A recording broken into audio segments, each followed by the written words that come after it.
84 लाख योनियों के चक्कर के बाद आपको ये मानव का शरीर मिला है।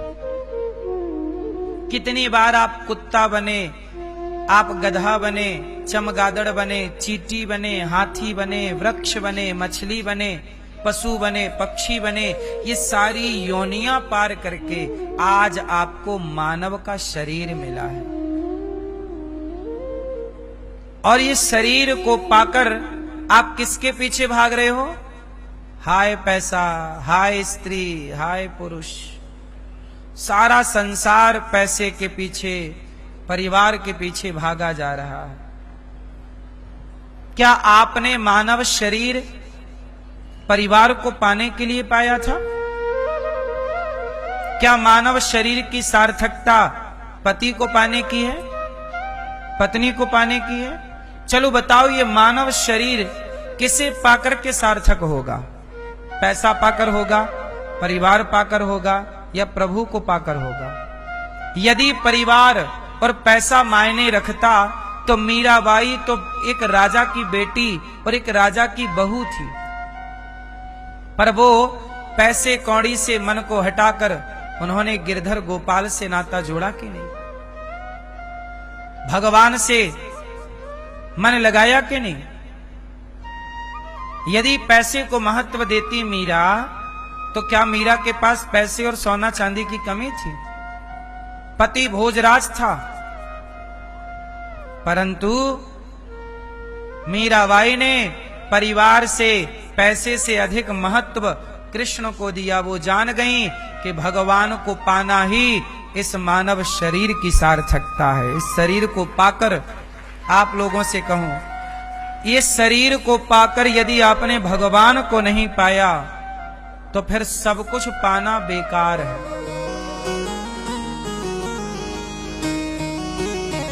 एक बार ये सवाल अपने आप से पूछिएगा, आपने क्या पाया और क्या खोया?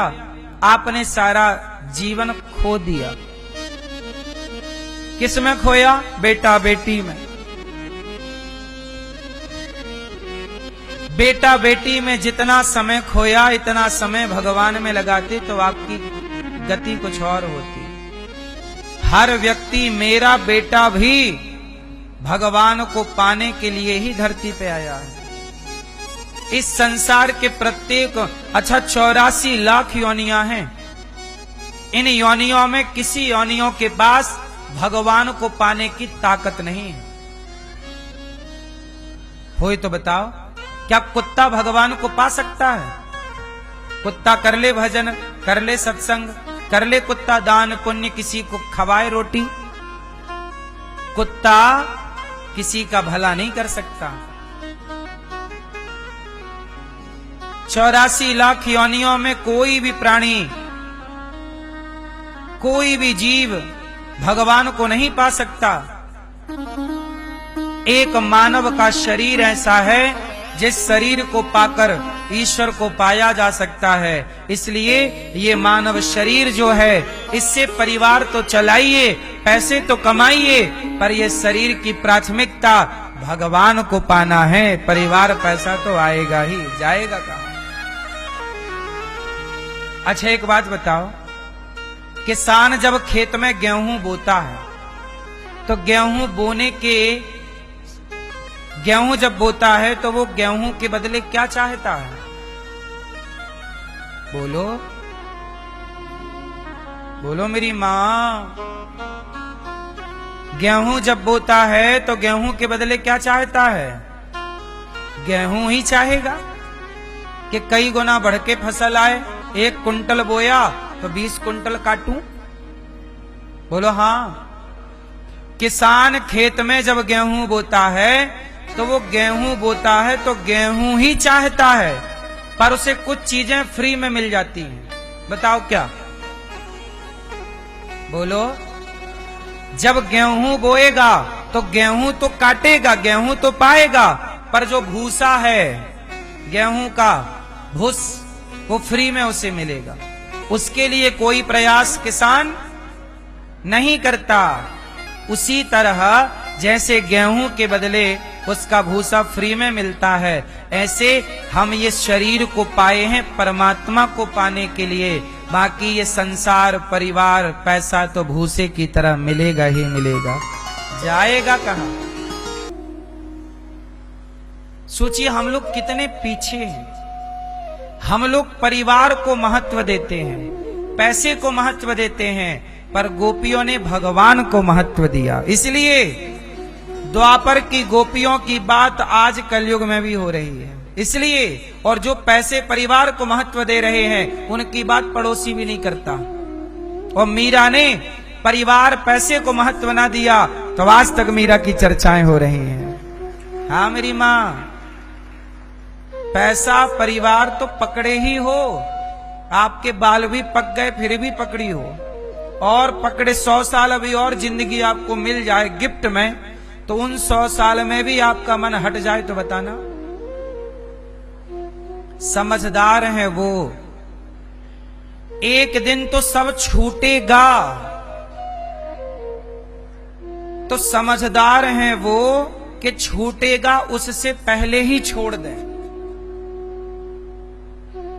बोलो हाँ।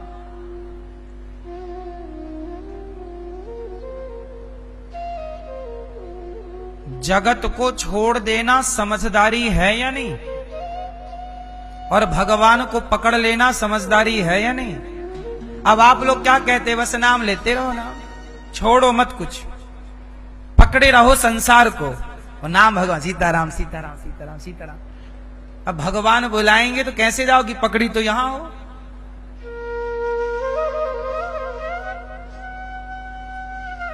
एक बार क्या हुआ, नाव में कुछ लोग बैठे और नाव को चलाते रहे, चाबुक को पतवार से नाव को चलाते रहे, खेते रहे, पर नाव उस पार गई ही नहीं, नाव आगे बढ़ी ही नहीं। बताओ क्यों? पूरी रात नाव चली पर नाव कहीं पहुंची ही नहीं। क्यों नहीं पहुंची? क्योंकि नाव को उन चलाने वालों ने नाव खूंटे से बंधी थी, तो नाव को खोला नहीं।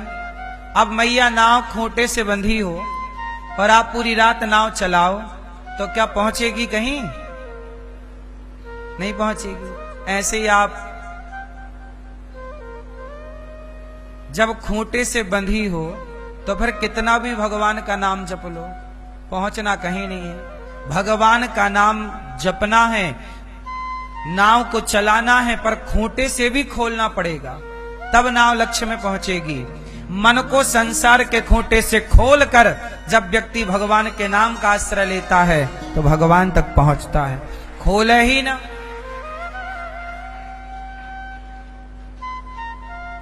इसलिए अपने को खोलना पड़ेगा।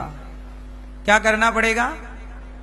हाँ मेरी मां, तो गोपियां सही थीं और ये मैया गलत बता रही है।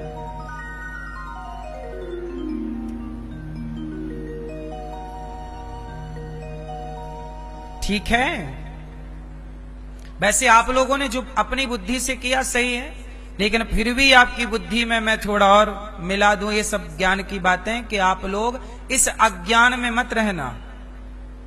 ये अज्ञान का कुलंदा है, ये अज्ञान बहुत लोगों के भीतर होता है।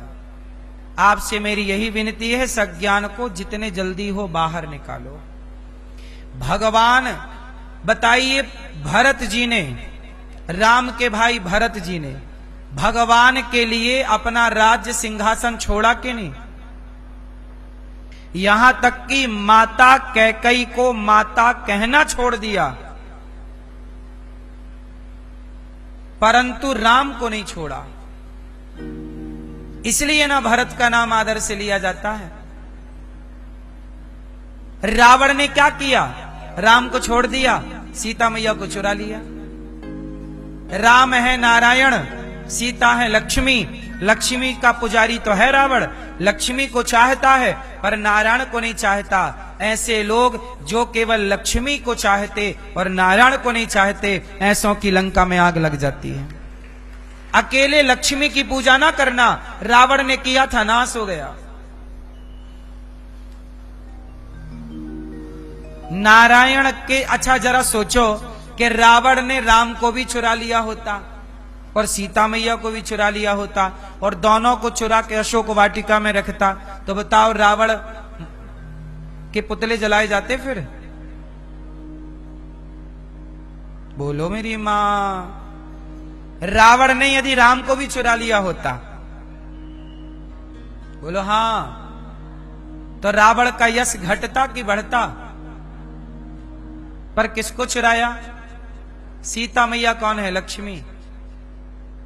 इसलिए लक्ष्मी जी का वाहन है उल्लू। तुम अकेले लक्ष्मी को बुलाओगी, उल्लू पे आएंगी, उल्लू बना के चली जाएंगी। और जो नारायण के साथ लक्ष्मी जी आएंगी, वो उल्लू पर चढ़कर नहीं आएंगी, वो गरुण जी पर चढ़कर आएंगी और वो सदा रहेंगी। लक्ष्मी जी के दो वाहन हैं, एक उल्लू और दूसरा, जब भगवान के साथ लक्ष्मी चलती हैं नारायण के साथ, तो गरुण जी पे चलती हैं, और जब अकेली चलती हैं लक्ष्मी जी तो उल्लू पे चलती हैं। इसलिए आपसे मेरी विनती है कि भगवान को पुकारोगे तो भला होगा। भगवान के लिए सब कुछ छोड़ दिया विभीषण ने। जब छोड़ा तो सब कुछ भी मिला और राम भी मिले।